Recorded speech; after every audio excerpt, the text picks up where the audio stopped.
Dios les bendiga, hermanos.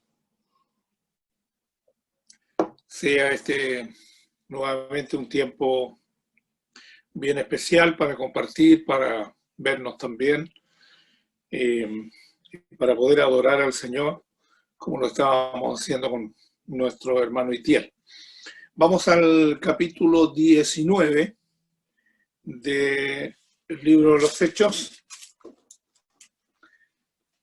Pablo en Éfeso, lleva por título en algunas Biblias, y dice: aconteció que entre tanto que Apolos estaba en Corinto, Pablo, después de recorrer las regiones superiores, vino a Éfeso y hallando a ciertos discípulos, les dijo: ¿recibisteis el Espíritu Santo cuando creísteis?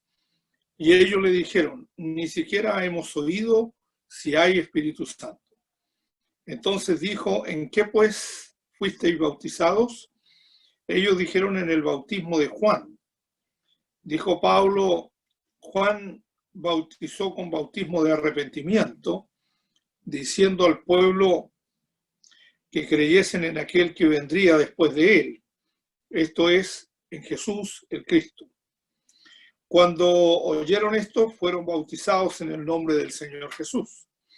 Y habiéndoles impuesto Pablo las manos, vino sobre ellos el Espíritu Santo, y hablaban en lenguas y profetizaban.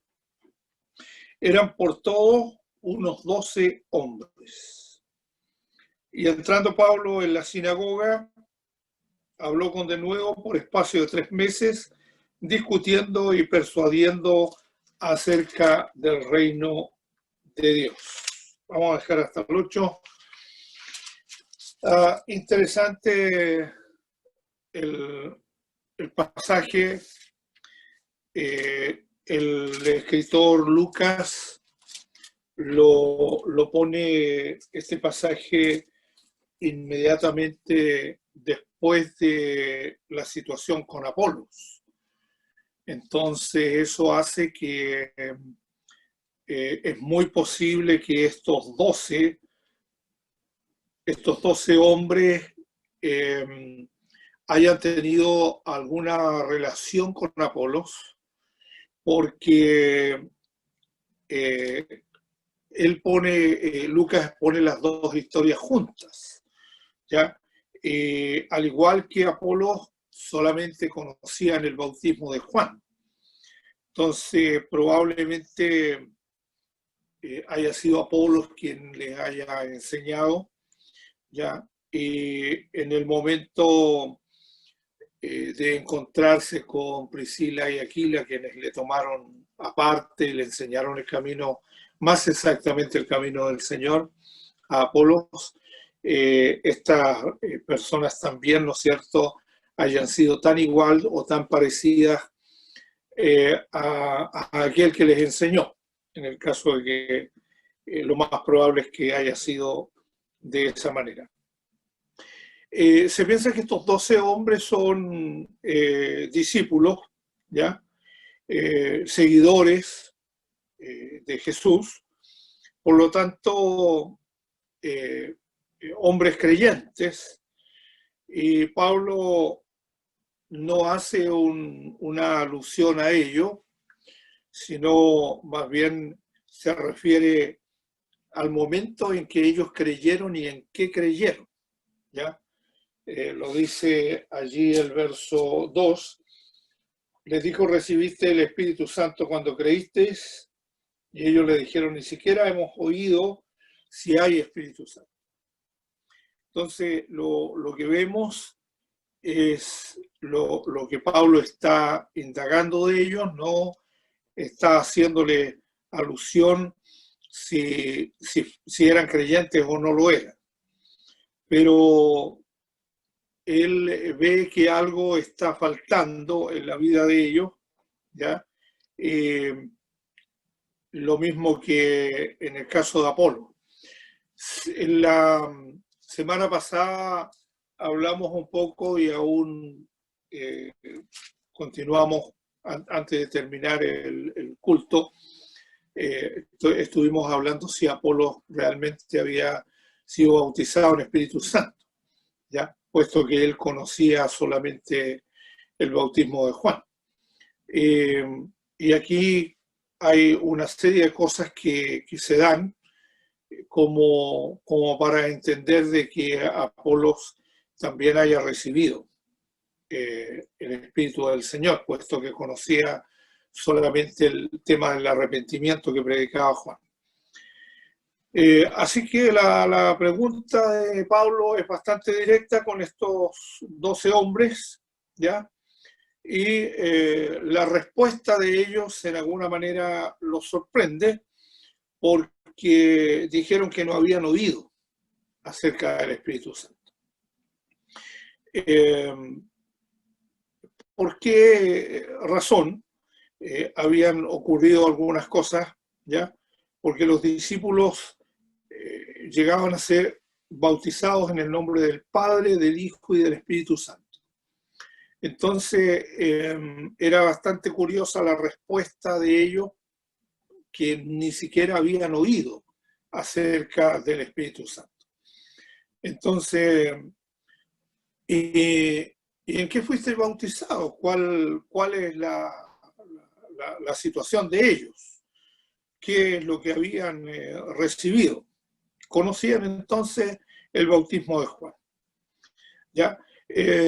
¿Por qué mencionamos esto de que los creyentes, los discípulos, fueron bautizados en el nombre del Padre, del Hijo y del Espíritu Santo? Por lo que dice los evangelios, principalmente el Evangelio de Mateo, en el capítulo 28, en los versículos finales, hace mención, ¿no es cierto? No es, algunos lo han considerado una fórmula o una forma de bautizar a las personas, pero nosotros obedecemos al mandato bíblico, ¿ya?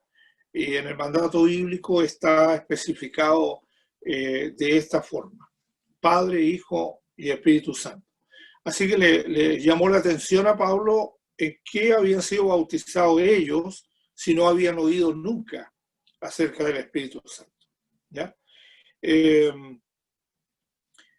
Ahora, nosotros miramos, ¿no es cierto?, que en Éfeso sí había una iglesia en aquellos días, ¿ya? Estos hombres estos discípulos, ¿no es cierto?, habían recibido en el Evangelio de alguna forma, pero fraccionado. Entonces, se les testificó y simplemente ellos entonces creyeron, pero nadie les había enseñado más allá cuál era el bautismo, en este caso de los discípulos. Así que Pablo les explica la relación entre Juan el Bautista y Jesucristo. Esa es una de las cosas que sacamos en claro aquí, ¿ya? El verso 3 dice: entonces dijo, ¿en qué pues fuiste bautizado? Ellos dijeron: el bautismo de Juan. Dijo Pablo: Juan bautizó con bautismo de arrepentimiento, diciendo al pueblo que creyesen en aquel que vendría después de él, esto es, en Jesús el Cristo. Pone, ¿no es cierto?, de manifiesto cuál era la relación entre Juan el Bautista y la persona de Jesús. Se bautizaron entonces, entendemos, ¿no es cierto?, un nuevo nacimiento también en ellos. En sus vidas algo comienza a ocurrir en estos 12 hombres porque habían creído, la palabra bautismo significa sumergir, así que ellos se sumergieron, ¿no es cierto?, bautizaron.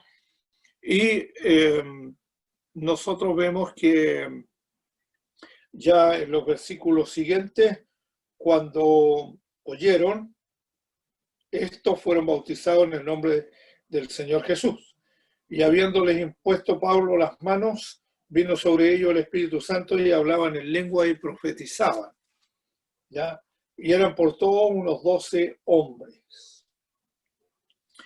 Estos 12 entonces reciben esta promesa del Padre, este don maravilloso del Espíritu Santo, que es para todo creyente, para todo aquel que cree.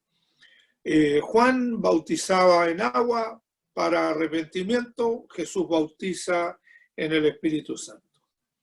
Entonces el bautismo es para los que se arrepienten, para los que creen en Cristo, ¿no es cierto? Y a la vez siguen estas ordenanzas en el Señor. Bien, el Señor lo proveyó para todo creyente.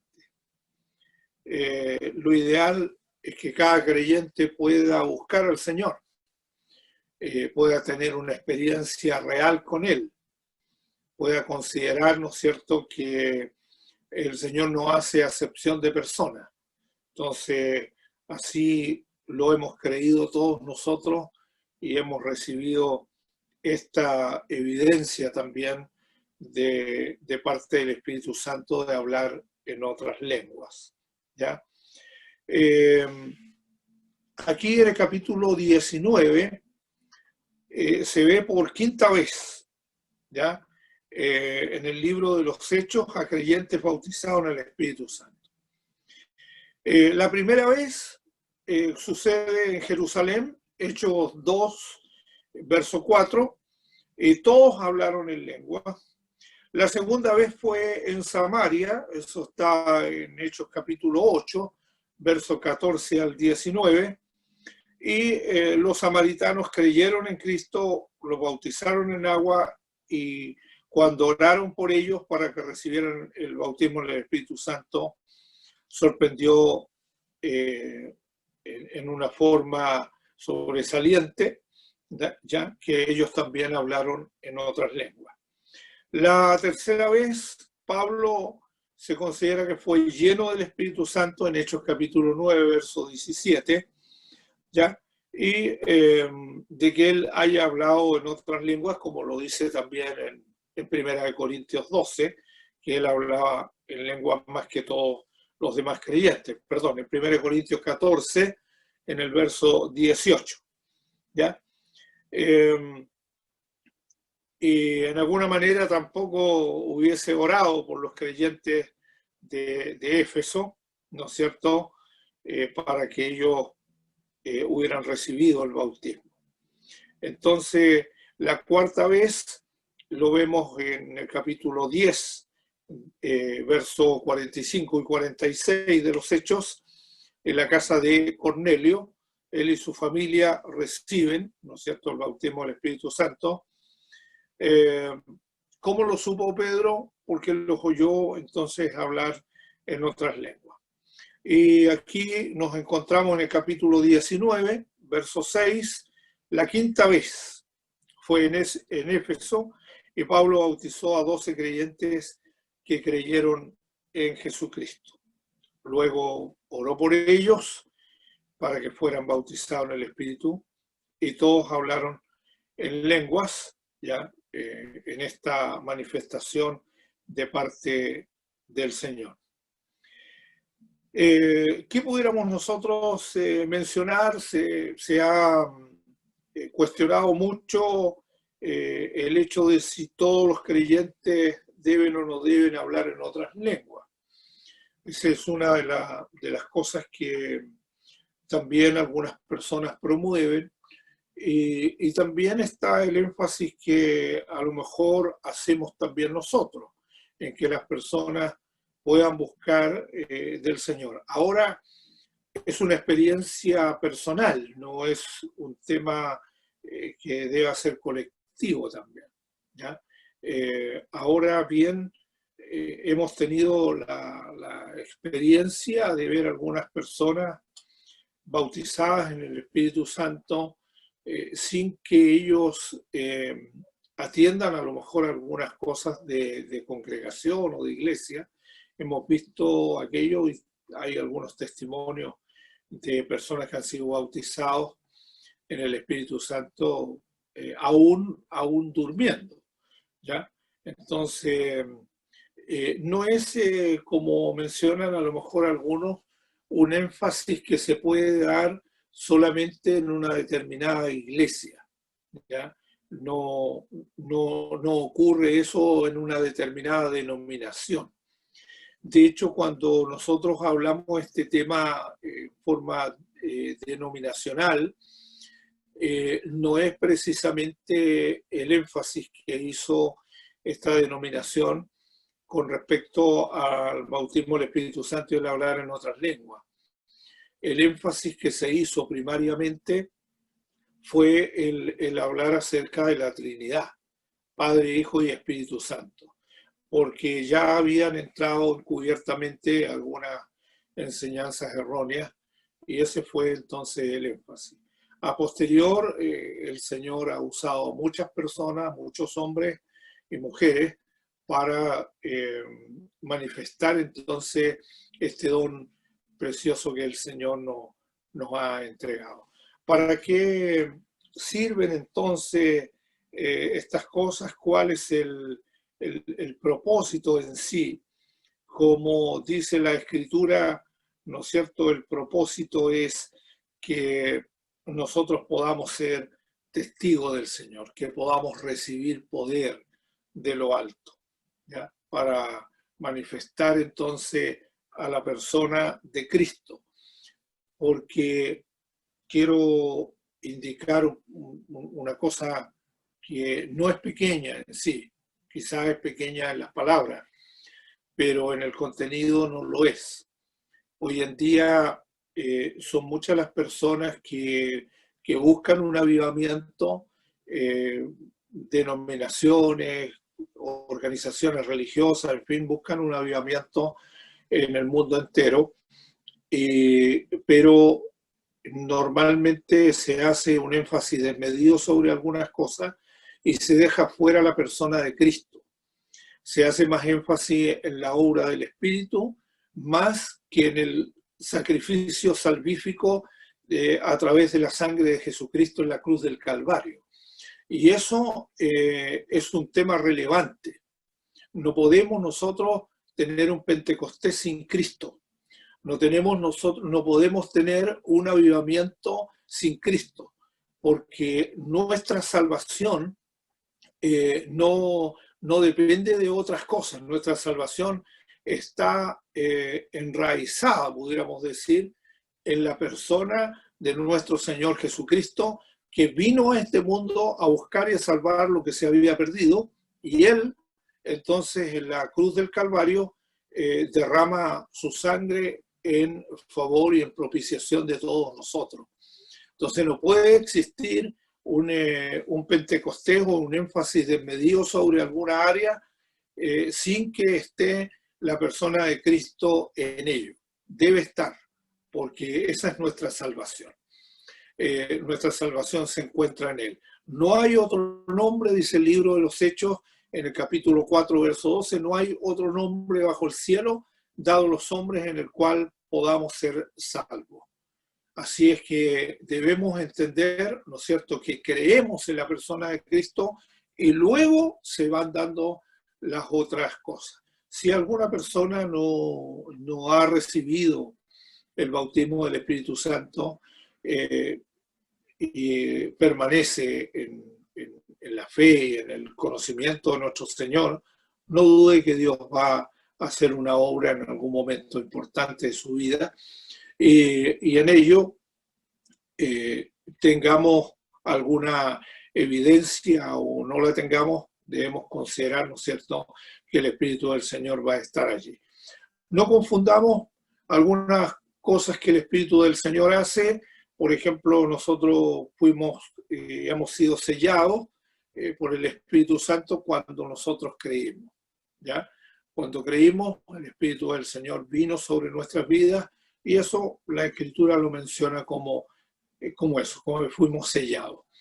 Luego tenemos el bautismo del Espíritu Santo con una evidencia de hablar en lenguas y en tercer lugar vemos, ¿no es cierto?, la llenura continua. Cada creyente debe buscar la presencia del Señor para tener una llenura continua del Espíritu.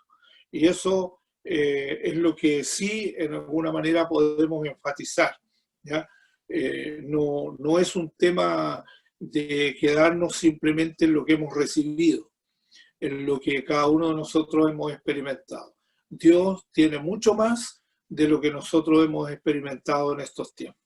Así es que confiamos en lo que Dios puede hacer. Quise dejar hasta el verso 8 porque a partir del verso 9 se presenta una situación totalmente distinta, ¿ya? Cuando Pablo, ¿no es cierto?, está por espacio de 3 meses discutiendo y persuadiendo acerca del reino de Dios. Y eso lo vamos a tocar en lo posible el próximo jueves, si el Señor así lo quiere, y cada uno de ustedes está sobrio. Amén. Oramos al Señor. Padre, queremos darte gracias. La obra de tu Espíritu ha de continuar en nuestras vidas. Señor, queremos agradecer a ti, Señor, este tiempo, estos momentos. Agradecemos de tantos hermanos que se conectan en la distancia y que podemos continuar la lectura de tu palabra con algunos comentarios que sean positivos a nuestra vida y que nos ayuden a enfrentar el día a día. Te damos gracias en el nombre de nuestro Señor Jesús. Amén y amén. Bendición.